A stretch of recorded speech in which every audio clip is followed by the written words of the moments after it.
निर्लज्जपणा. म्हणजे तिकडे माता भगिनींची, म्हणजे आपल्या भगिनीच, तरुण तरुण मुलींची तिकडे सौभाग्य उजाडलं गेलं. ते दृश्य तुमच्या माध्यमातून जी काही दिसली ती अजून देखील डोळ्यासमोरून हालत नाहीयेत. त्यांचा आक्रोश आजही कानामध्ये आपल्या घुमतो आहे. आणि हे निर्लज्ज देशभक्तीच्या नावाने सिंदूर वाटप काय करतायत, दांडिया काय खेळतायत. मग उद्या जे त्यांची मॅच बघायला जातील, एक गोष्ट मला जरा दिलासादायक वाटते की दरवेळेला हिंदुस्थान पाकिस्तानची मॅच म्हटल्यानंतर काही मिनिटामध्ये तिकीट विक्री हाऊसफुल व्हायची. आणि आजपर्यंतची जी बातमी आहे की अजूनही म्हणावा तसा प्रतिसाद या मॅचला मिळालेला नाही. मग मला मोदींना प्रश्न विचारायचा आहे की तुमचे सगळे आंडूपांडू लोक आजूबाजूला बसलेत, म्हणजे अगदी BCCIचे जय शहा सुद्धा जर नीरज चोप्राला तुम्ही देशद्रोही म्हणणार असाल तर उद्या जय शाह तिकडे गेल्यानंतर जय शाह सुद्धा देशद्रोही आहे का, याचं उत्तर आम्हाला पाहिजे. आणि जी लोक क्रिकेट मॅच बघायला जातील ते देशद्रोही आहेत का? उद्या जी लोक टीव्हीवरती मॅच बघतील ते देशद्रोही आहेत का? आणि यांना तर आता जाहिरातीची एवढीच चटक लागलेली आहे.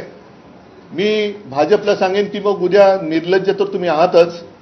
जो हिंदुस्थान पाकिस्तानचा क्रिकेट सामना चालू असेल त्यावेळेला तुम्ही तुमच्या दांडियाची जाहिरातमध्ये टाका, ऑपरेशन सिंदूरची, आणि दांडिया आहे सगळ्यांनी या, कारण ते करू शकतात.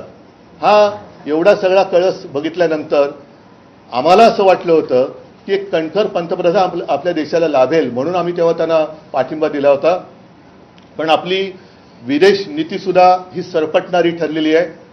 अतिशय म्हणजे गुळगुळीत पाठकणाहीन असं हे सरकार आपल्याला काय न्याय देऊ शकेल.